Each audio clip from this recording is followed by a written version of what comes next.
Assalamualaikum.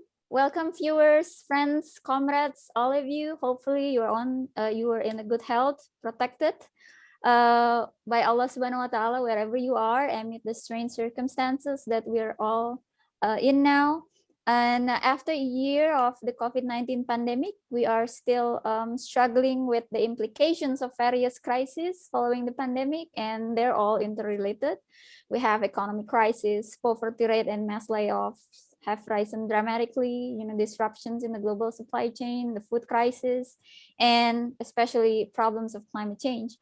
Now, even in the pandemic situation last year, we were also, witness various waves of mass protests, from Black Lives Matters, climate strikes, to mass demonstrations in Hong Kong, Indonesia, Thailand, to Myanmar, recently demanding more democratic policies and government. Now, given the very apparent protests everywhere and disruption in the global level, the COVID-19 pandemic itself is primarily a social reproduction crisis. That is an important argument to illustrate how the household and family unit domain become central in bearing the roles and burdens during the lockdown period. Now, Dr. Alessandra Mezzadri here, our guest today, is one of the scholars who emphasizes the social reproduction crisis. So to what extent does this social reproduction relate to the problems we face, especially when capitalism is disrupted and proved to be failed in surviving people's basic needs? But somehow they seem to survive and adapt to the crisis. Well, as much as we use a critical lens to answer the question and dissect this distressing era, we also want to shed a light on the importance of being optimistic, to have the collective strength, strategies, and courage in solidarity. We aim to, with this interview, to seek this from our speaker. Now, Dr. Alessandra Mezzadri, a little bit of biography. She is a senior lecturer in Department of Development Studies, School of Oriental and African Studies, University of London. She writes and teaches on issues related to various topics from inequality, global commodity change, labor informality, labor regimes, modern slavery, feminism in development, gender and globalizations, and social reproduction as well, and India's political economy. She has written numerous articles in journals, and recently she has just published a book, whom she also edited, entitled Marks in the Field, published by Anthem. So without further ado, let's hear from Dr. Alessandra. Hello, Dr. Alessandra. It's a pleasure to meet you. Hey. Thanks so much for this very generous introduction, and it's a pleasure to be with you all. That is one of the very few silver linings about the crisis, is this possibility to actually meet across spaces to discuss these issues. Yes, also thank you very much for having us now. I know this has been a difficult situation for all of us, so we hope you and your family are well. And well, let's get into the first question. I want to start with India as your focus area, because I think the issue, your research area, is highly relevant also in Indonesia. You did research on the sweatshop regime in India. You highlighted that this is a regime where women's bodies and labor are exploited and oppressed in a complex manner, inseparable from the local, national, and global capitalism, and even across the factories itself. So could you tell us a little bit about how you came about this topic and what made you interested in researching women on the global shop floor? Yes, I started my research, my inquiry, actually in Italy, in the context of Mediterranean Europe, and my interest was focused around issues of regional underdevelopment and informal economies in the otherwise developed bloc. And then I scaled up this interest, looking at the world economy and highlighting, identifying which are the economies that present highest rates of informality, which of course, in this case is India. If you look at the most recent estimates by the ILO, but this has been the case for many, many years, indeed, since I started my journey researching the Indian economy. You'll see that at the world level, informal employment is very high. Generally speaking, set around over 60% of total employment on a planetary scale.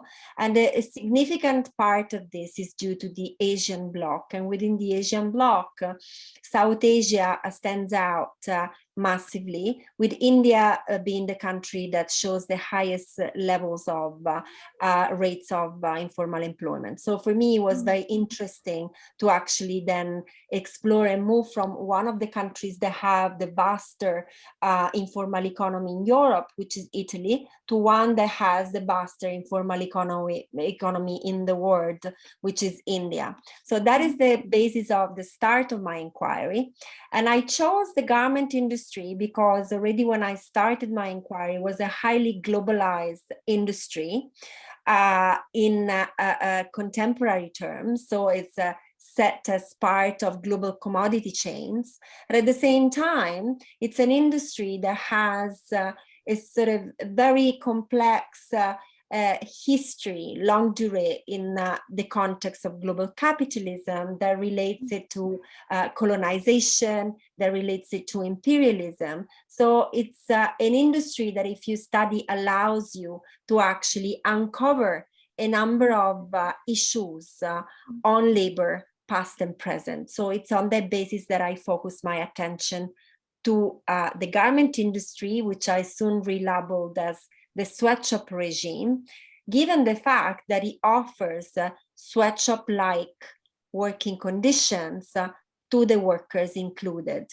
And these conditions actually can take place in a very vast array of production spaces.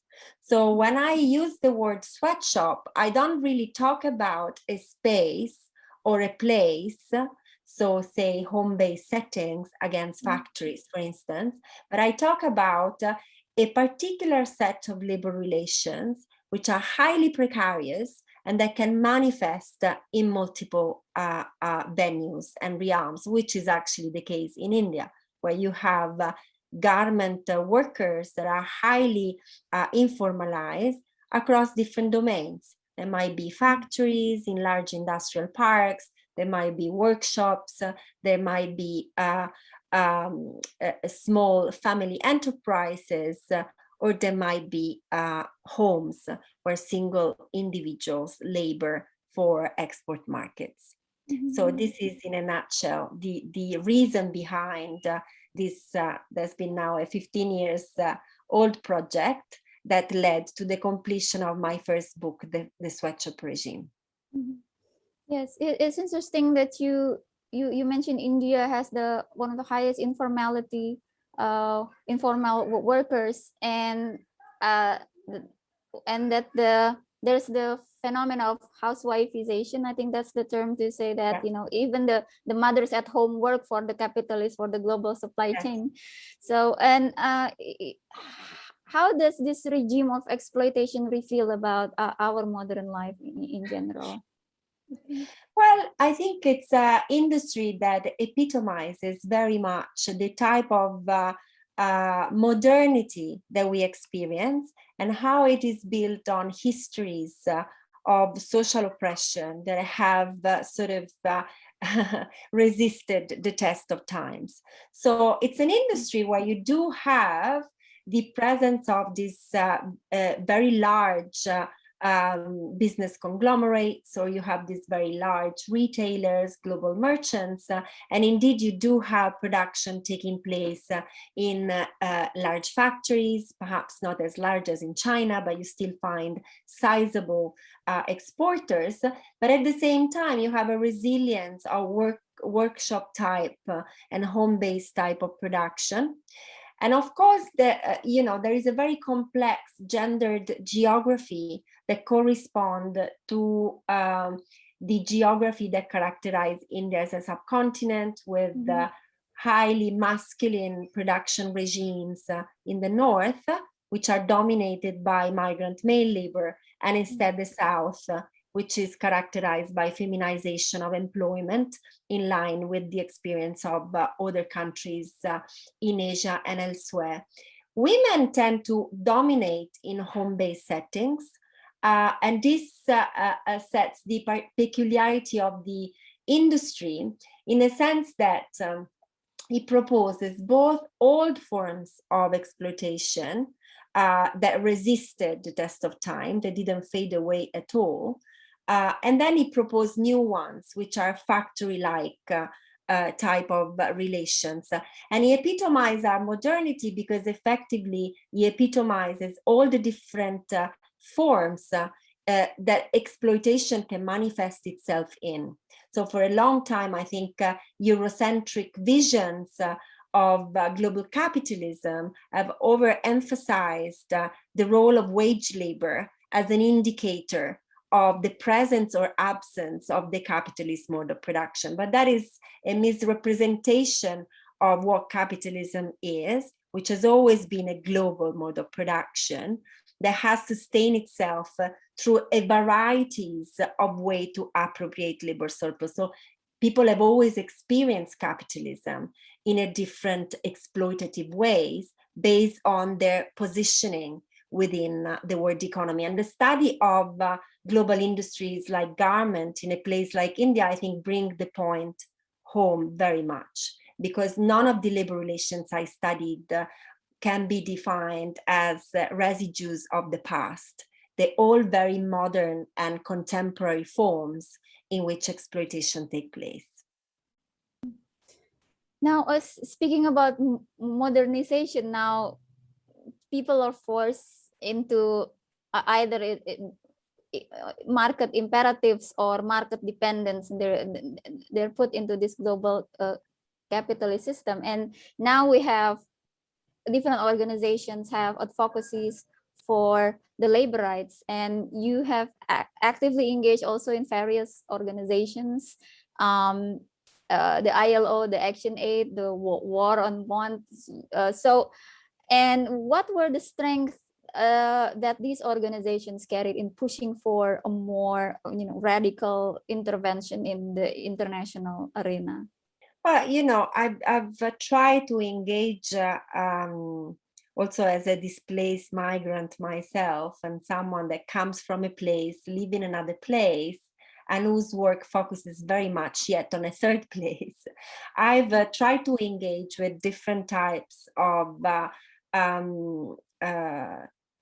political arenas at various levels, because in my view, if you study phenomena like the one I studied, they're transnational and cut across economies, it's always good to actually engage with a variety of different political groups.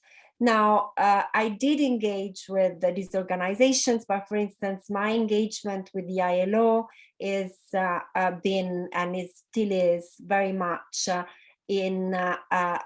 located in India, so within Indian debates and the regional offices of the ILO, while instead I engaged with other organizations like Labor Behind the Label or others here from London. And so the debates are slightly different, and also the engagement I can have is quite different indeed.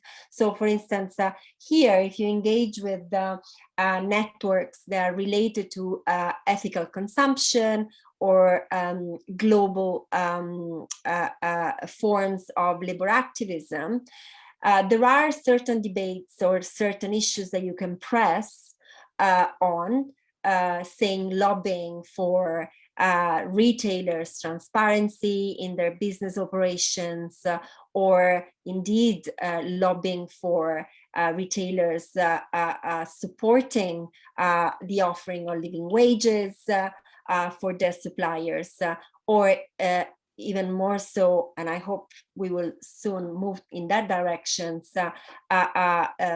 providing international legislation aimed at regulating the responsibility of corporations with some teeth, because at the moment it's quite teethless. I mean, we did pass the Modern Slavery Act, but if you actually look at the features of the act. It just has very limited purchase in terms of monitoring and implementation.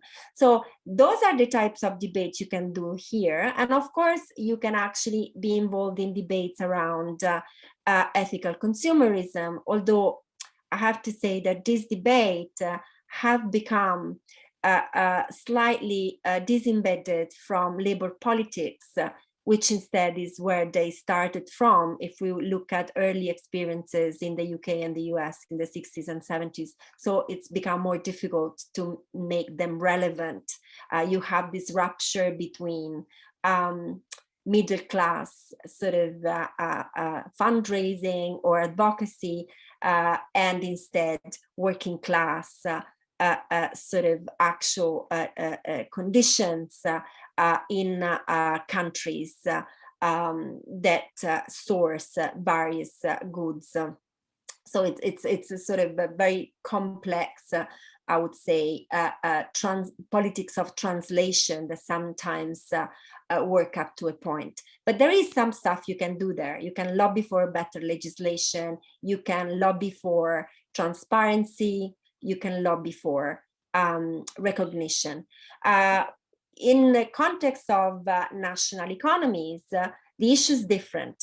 And my work has tried to do mainly two things. On the one hand, showing the features of the local labor regimes that one finds in India and the reasons why you have very limited purchase of national regulation covering labor standards, as well as corporate social responsibility norms. So why both global and national norms have failed in some sectors to actually protect the rights of Indian workers.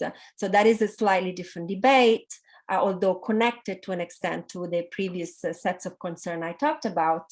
And this is very much part of the debates I engage with reference to India. And also in relation to the type of organizing activities that you can imagine with relation to the type of workforce that I and many others engage with. So there's all connected, but they're slightly different debates. And I think anyone that really works on global commodity chains should have it very clear that you have to sort of, when you think about your political engagement as, well, an academic researcher, but hopefully also someone concerned for labor rights, you have to sort of be able to navigate multiple types of policy and political spaces, because the issue is quite complex. And I think the responsibilities are different at the various levels of analysis. Yeah, you mentioned about how you work in both global South and global North, and I'm interested that you mentioned about politics of translations, and that there is some kind of a discrepancy between the ethical consumerism that is mostly the middle class thing, and then you have labor politics, which seems like there's a disengagement between the two.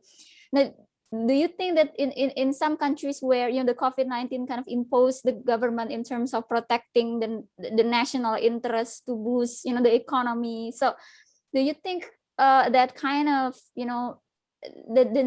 the nationalism narrative and the idea of like protecting the people and boost the economy, do you see the class dilemma in that narrative when you highlight about the discrepancy between the middle class issue and the labor politics in terms of this problem of labor rights? I think you see, when you look at the experiences of these global platforms, many of which are greatly well-meaning.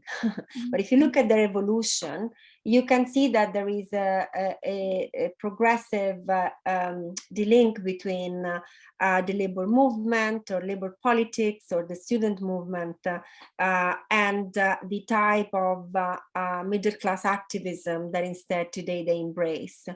I'm not saying there isn't any space for middle-class activism in purchasing countries, but of course it has very limited meanings if doesn't consider the realities on the ground of the countries and workers that they supposedly want to speak on behalf of. So, for instance, to give you a sense, in the 90s, where these forms of activism came to the fore, they embraced a politics of boycotts that was hugely problematic. Now, you can by all means have boycotts if the workers themselves in a particular zone ask for it. So that is the basis of internationalism has to, be considered still possible. But it is the voices of the workers on the ground that one has to amplify. And I'm not quite sure that this has always taken place in the context of the type of measures that have been adopted here. Although I think there are now, thanks to transnational connections, increasing attempt at the amplification of these voices. So, for instance, if you look at the Labor Behind the Labels or Clean Clothes and others, they're working systematically to, for instance, amplify the impact of regional initiatives. I'm more familiar with the ones on South Asia. For instance, the Asia wage floor campaign that aims at setting a living wage, which is comparable for workers in the region. So I think these initiatives can remain meaningful, but they have to always continue reflecting on their own positionality, and at the same time have to empower groups and actors on the ground by providing them with an extra voice when this is needed, but they shouldn't substitute instead these voices, because ultimately is really a group, the struggles of workers in the countries where these productions take place that can lead to meaningful change, as we have seen, for instance, in China, as we have seen in Cambodia, as we have seen in India itself, where there isn't the same level of organized protest, but where you do see forms of resilience or sabotage that workers might engage with. So really the issue becomes how you think about your role within a very complex supply chain in ways that can amplify the demands and the needs or those at the bottom. So rather than speaking on behalf of, one can speak alongside someone and indeed provide instead an echo chamber to sort of make their voices heard. Yes. So yeah, that's a very important point, I think. Well, as it has been highlighted in many works of feminist scholars, women laborers in both formal and informal across the world are exploited, underpaid, and the system also kind of encapsulates the patriarchy norm, to control them in submission manner. So and what is your academic stance in terms of the debates between the dual system theory and unitary theory? Because the dual system theory kind of think that that you have this Marxist political economy analysis, but you need to also include some kind of a feminist analysis. So it's both a separate thing, but there's also like Liz Fogel saying that it can be a unitary theory because you can actually engage with social reproduction in terms of a feminist perspective within the Marxist literature. So what is your stance in this debate? I think that, dual system theories, which are the result of the very engaging work, I have to say, of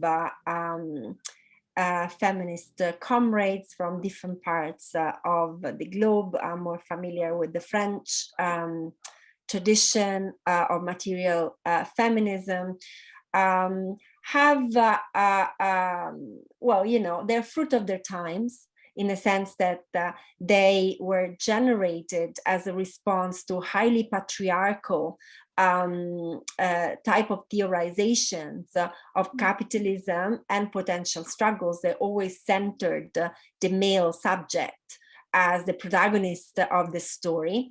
But I think I definitely agree with Lisa Vogel, and more recently with the Cinzia Ruzza. I think she proposed a very sort of convincing critique of that, of this particular type of theorization, that they're limited to the extent that they present capitalism and patriarchy as two distinct, if of course articulated, modes of production.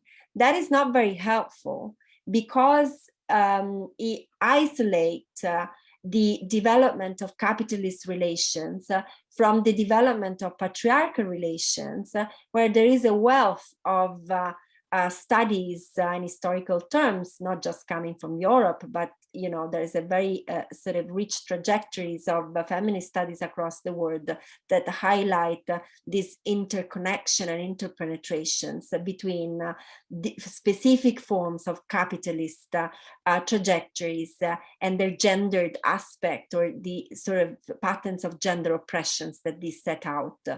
So in this, I think I agree with Lisa Vogel and Cinzia Ruzza. However, I disagree with their implications in the sense that they set the risk of dual or triple system theories, if one also includes the issue of race, as or this unitary theory of capitalism, which instead sees a subsumption of gender relations within the broader capitalist umbrella as the only two possibility one has. Well, I think that the interpretative lens of social reproduction lends itself to other possibilities, also because you do not want to fall into the traps of dual or triple system theories, but also you do not want to fall into the traps of generating new dualisms. So, for instance, if you recuperate the insights of early social reproduction analysis of the likes of Silvia Federici, of Maria Mies, who theorized housewifeization that you just referred to previously, or other scholars, again, from Italy, I can mention Leopoldina Fortunati, from the UK, Selma James, from India, Rohini Hensman. If you recuperate these early theorizations, they stressed the role that unpaid reproductive labor had in sustaining, accelerating, and expanding rates of exploitation, so that you obtain a unitary theory of capitalism without having to theorize capitalism, patriarchy as separate. So I agree with them on the risk to avoid. I do not agree with them on the strategy they embrace to avoid those risks. They're not the only ones. Now, connecting to that academic stance, recently you co-authored an article, Hidden About in Plain Sight, the social reproduction households and labor in the COVID-19 pandemic. And there you wrote about how the COVID-19 crisis is centering the household as a site of struggle because the disruption in global capitalism has affected the reorganizations of work.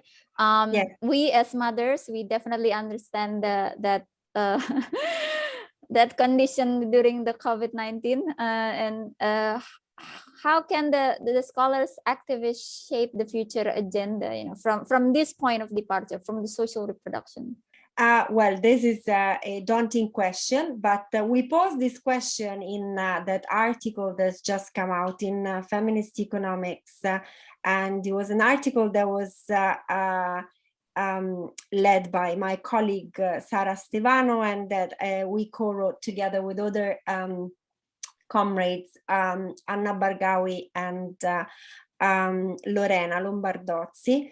What we were trying to do there is just to show how COVID-19 has reorganized the world of work in ways that have unveiled very much the centrality of informal labor to the sustenance of the capitalist system, as well as the labor which is generally more invisibilized inside the household. If you look at reports, there is some from, for instance, Janine Berg and others that have highlighted the incremental rates of home working that we have witnessed as a response to the COVID-19 crisis. There's been increases everywhere, of course, with the differences of the case. This has been particularly in the global north. And this poses questions on which is the politics of redistributions that we want to see or engage with in a post-pandemic world. And this crisis has been terrible and continues being terrible. But I think one of its only merits is to show really features of capitalism that were always there, but that in a moment of such stark moment of disruption can be seen and identified in an easier way. There was Kianga Yamata Taylor, the activist from the Black Lives Matters movement and a US academic, that's put it very nicely in the New Yorker when he said that when the world is upended and placed upside down, the bottom is laid bare for everyone to see. And this is where you really observe the most obscene aspects of given processes. And this is pretty much what has happened during COVID. So the issue becomes which type of politics now we should seek. And I think we should centered a politics of redistribution on recognitions of care work in all its essential traits and all the different spaces in which it can occur. So we center the debate on the household, but really to stress the relevance of life-sustaining activities that take place in the households and beyond, and so to repoliticize this space, also in ways to place demands that can make sense in this context. So for instance, it's fine to have laborist demand, the classic ones, furlough payments, wage support, reintegration, post-retrenchment. But I think the relevance of care activities and work has been demonstrated so dramatically that for women and all those involved in care work worldwide, this is really an unmissable opportunity to reclaim their dues, to reclaim their labor that have been extracted from them in unpaid forms for centuries. So, in the 1970s, academic activists like Silvia Federici, Leopoldina Fortunati, and so many others have waged the campaign that was known as the Wages for Housework campaign. And I think we found ourselves very much in the condition to having to re-embrace some of the sort of demands that were made by the campaign, expanding the concept further to cover care work, life work, right? So really to demand wages for life work in all the different ways in which this life work has clearly emerged as fundamental during this crisis. Now, yes, related to that care work thing, I remember article a few years ago. I forgot who wrote the article. The title is something about global capitalism and incarcerality. So she wrote that a capitalist system kind of like entrench the incarcerality in terms of prison, debt, and domestic sphere, I think. And uh, one of the most I think prevalent issue is now in the global north during the COVID-19. The domestic workers are lots of them coming from the global south, and they are confined in the workers in their employer's house, doing the social reproduction sphere. So, and countries in the global south, I think including Indonesia, also have a high influx of women migrant workers abroad, to countries, even to they work in Malaysia, Singapore, even Hong Kong, and to Middle East. And I think these women migrant workers, it's kind of like they symbolize the neoliberal ethos of the capital mobility, the freedom of capital to move, but the, their rights and the human mobility, the workers' mobility, are restrained. So these workers travel across countries. They are bonded in capitalist relations with minimum rights and very lack of protection. And so what do you think about the current patterns or characteristic of this migration flow, and in terms of international divisions of labor? Well, the outsourcing of the reproductive question is, I would say, as old as the history of capitalism, and has manifested itself in very different spatial fixes in different contexts. For instance, in India, which is the country that I focused on in Asia, you have that the decentralization of the reproductive questions to lower caste and lower class women is something that involves a huge number of families, including families from the lower middle classes. Is something that characterized very broadly also Indonesia, as far as I know, is something which dominates across Latin America, based on combination of class, gender, and ethnicity, is something that characterized massively the southern part of Europe as well. And where you had rural women from southern underdeveloped regions that actually perform these roles. So in a sense, you don't have anything new under the sun, but you do with the rise of neoliberalism, because what happened was an elaboration of a new social pact, where women were now drawn into labor markets in millions in the US, in the UK, in Southern and Western Europe, but also in many countries in the global South that experience rising rates of feminization of employment, without having a state that socialize the care gap that is left by the incorporation of women now into the public sphere. So what happened with neoliberalism is that these processes not only escalated and clearly showed the care gap that was created, but they started being filled by a solution that included international migration, and they were still highly gendered, where upper class women from the global north or from different pockets of the world economy that show higher growth rate, like the Middle East, for instance, the Gulf states, these women could also outsource now the reproductive question on an international basis. So this led to the formation of what Barbara Herrenreich and Arlie Hochschild have called global care chains.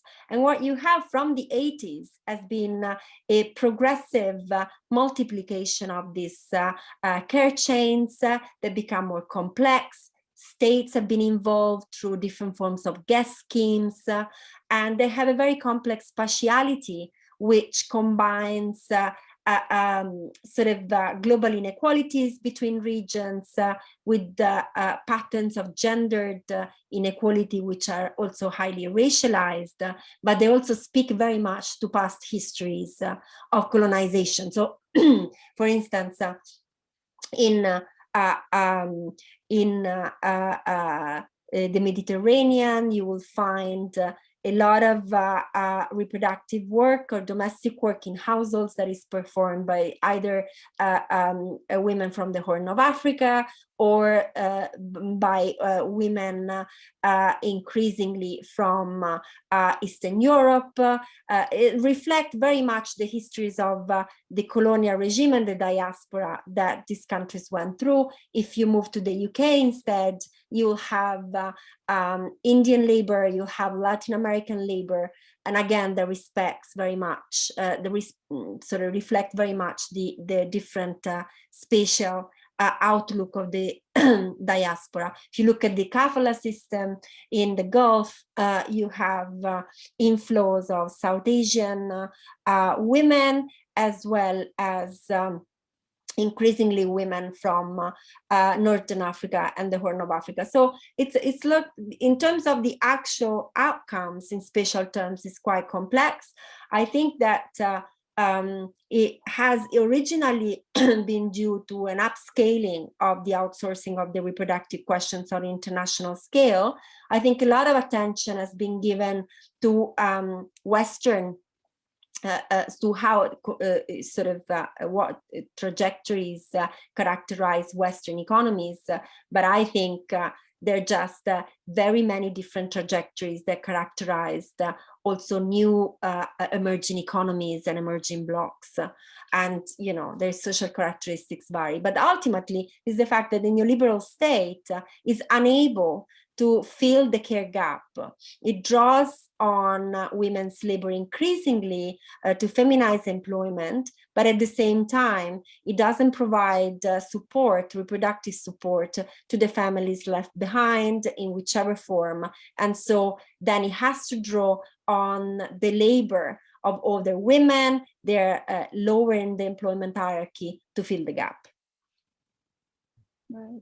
Yeah. Well, in 2011, Professor Guy Standing, I think, coined the term precariat as the new dangerous class, the class in the making, and yeah, that the push of market competitiveness and increase of labor market flexibility, they have created a global precariat of, you know, both informal and precarious workers, and they are prone to anger and political disengagement or turn into support for neo-fascist or populist politics.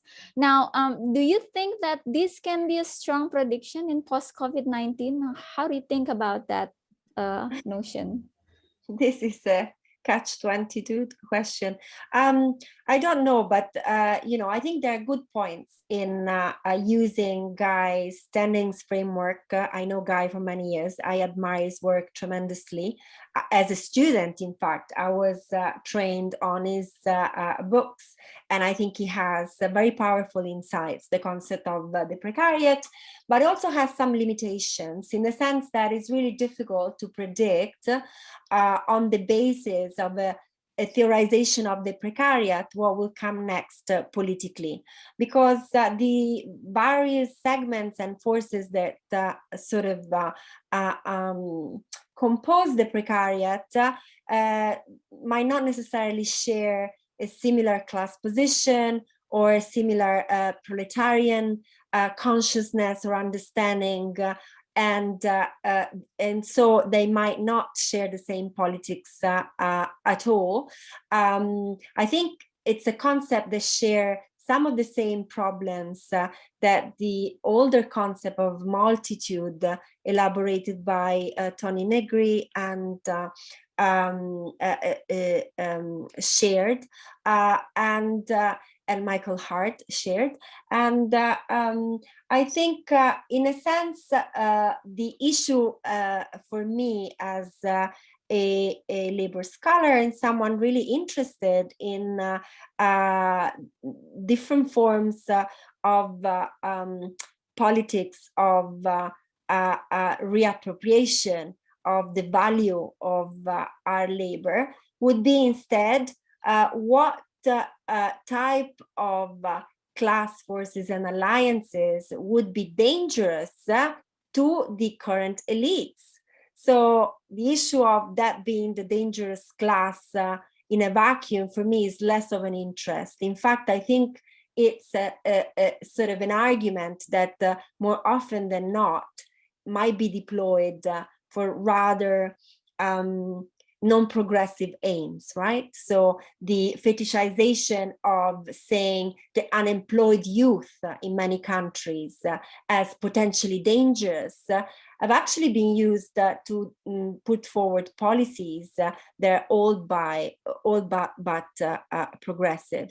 So I'd rather think about which type of working class coalitions or which type of combination of precarious labor might be dangerous to the status quo, which is a status quo that actually privileges the elites and that made the world highly unequal at the moment. So that to me would be a way to sort of question which would be our dangerous class, which is politically, I would say, interesting and politically engaged, and that is framed around which struggles can actually lead us far. And I think this question cannot be answered in general, because it can only be answered with reference to a specific context. So, you know, the revolutionary subject can be only discovered in the revolution, as they say. So it's very likely to be different in, say, China or Indonesia, but certainly what I think, and this is true to, I think, part of Guy's argument, is that the type of struggles that will provide victory for the labor movement has to be seen as a struggle that articulates multiple forms of fights and speak to multiple types of claims and sort of battles of different factions of the working class. So it's our ability to come together as workers or people exploited or oppressed in different ways by the capitalist system, but recognizing our common history of oppression that can lead us somewhere, I would say. Yes. So that's a quite a comprehensive response to. I mean, lots of people also discuss about the precariat as the new dangerous class. So you kind of explain to us and to make it clear about the ideas. And you know, when speaking about the precariat of, you know, like the labor informality, the cheap wages, and well, they have the rights. So they have you know, the government have policies of, you know, decent wage, health and welfare programs for the workers. But you know, in the neoliberal era like today, you know, they still live in precarious conditions because the system, you know, keeps them in this of vulnerable cycle. So you mentioned about the multiple struggles. So in terms of advocacy that people could do across alliance from different class alliance, in terms of the workers' rights, that what kind of advocacy that you could that you think can adequately fulfill the needs of the workers, or the workers' rights in response to this situation? No, that it depends on the actual existential conditions of the type of labor relations you see. So for instance, if I can make an example based on my work in India, of course you have a part of a segment of the working class that will still use the classic laborist type of demands. They're mainly based on wages, increases, or social contributions. But at the same time, for instance, I think if one has the ability to link these fights with those of workers that instead might fight against bondage, against debt relation, or those that actually fight against rent hikes, or against particular type of oppressive housing conditions, I think we become much stronger as a labor movement. So to me, an active engagement with the ideas of social reproduction really are partially theoretical, but of course predominantly political, in which type of new forms of class alliances and struggle alliances can actually make the labor movement stronger, and not just focus on a few types of strategies which paid well in the past, but might not really be the only ones that we have to wage against capitalism in the context of the particular type of labor relations that we see as dominant in contemporary times. So it's like, and I said, the answer is gonna be context specific. But some of the workers I work with and I spend time with will very much see themselves, the main issues, as one of wages, social contributions. Other instead is freedom from debt and from or like access to credit. Others instead payment for the unpaid labor they perform.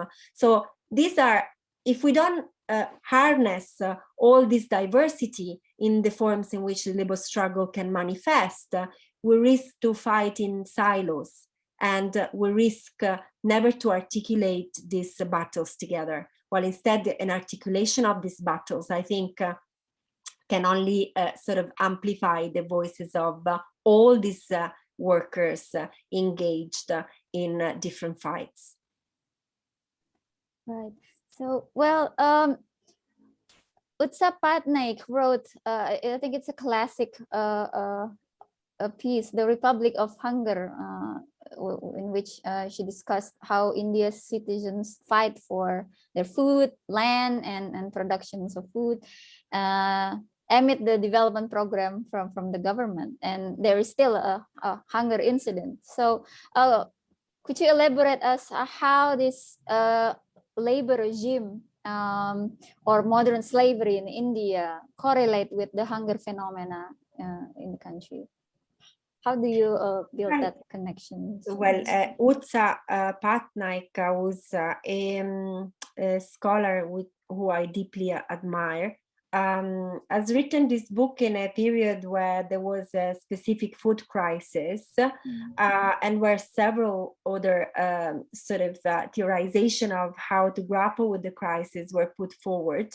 I think what remains of her argument and makes her argument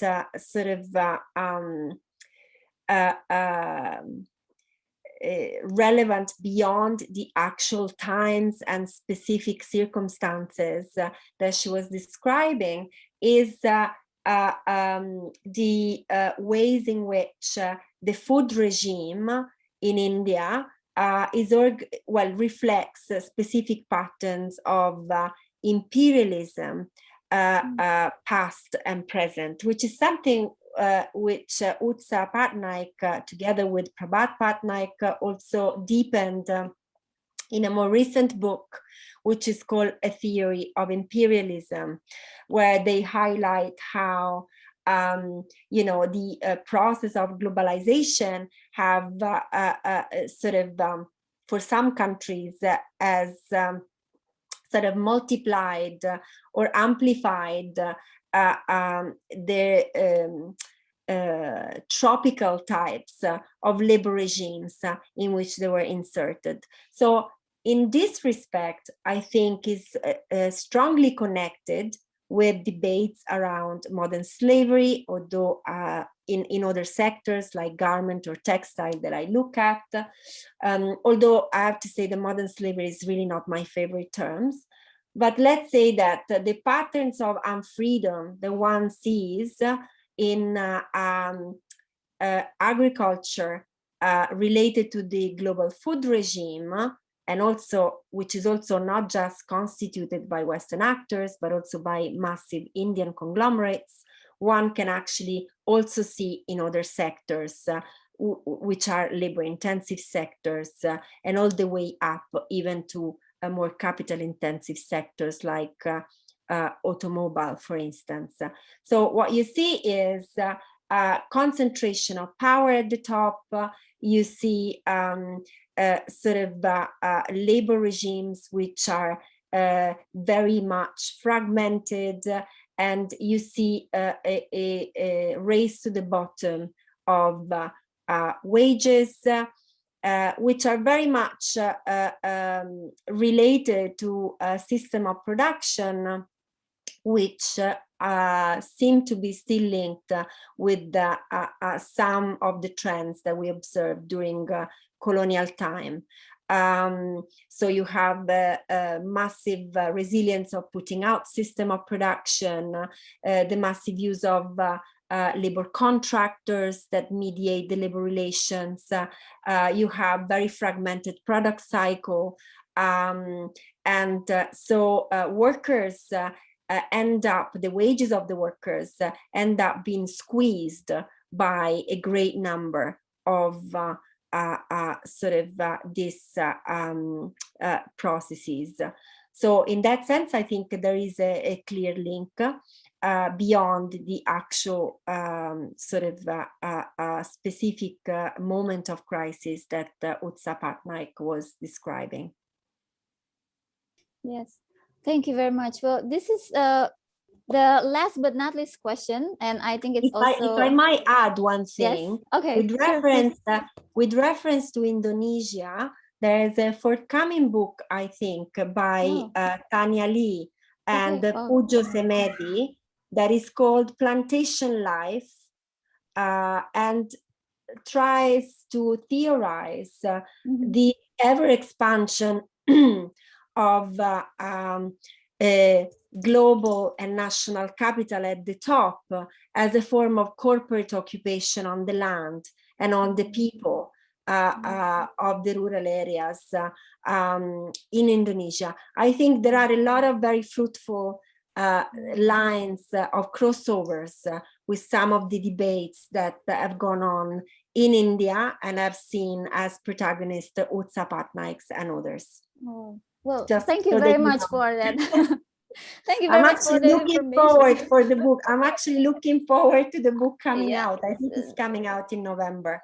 That's great. I think people would also look forward for that. I mean, Tanya Lee has been written quite significant piece on Indonesia previously, The Will to Improve and Land's End. I think it's those two pieces are really great and very, I think it has a high contribution to looking at the political economy lens in Indonesian problems, because there is a lack of political economy perspective in Indonesian studies, even among the Indonesian scholars. So it will be highly anticipated as well. So thank you for the update. We will be definitely keep in tune for Tanya Lee's recent publications. You're welcome. Yes.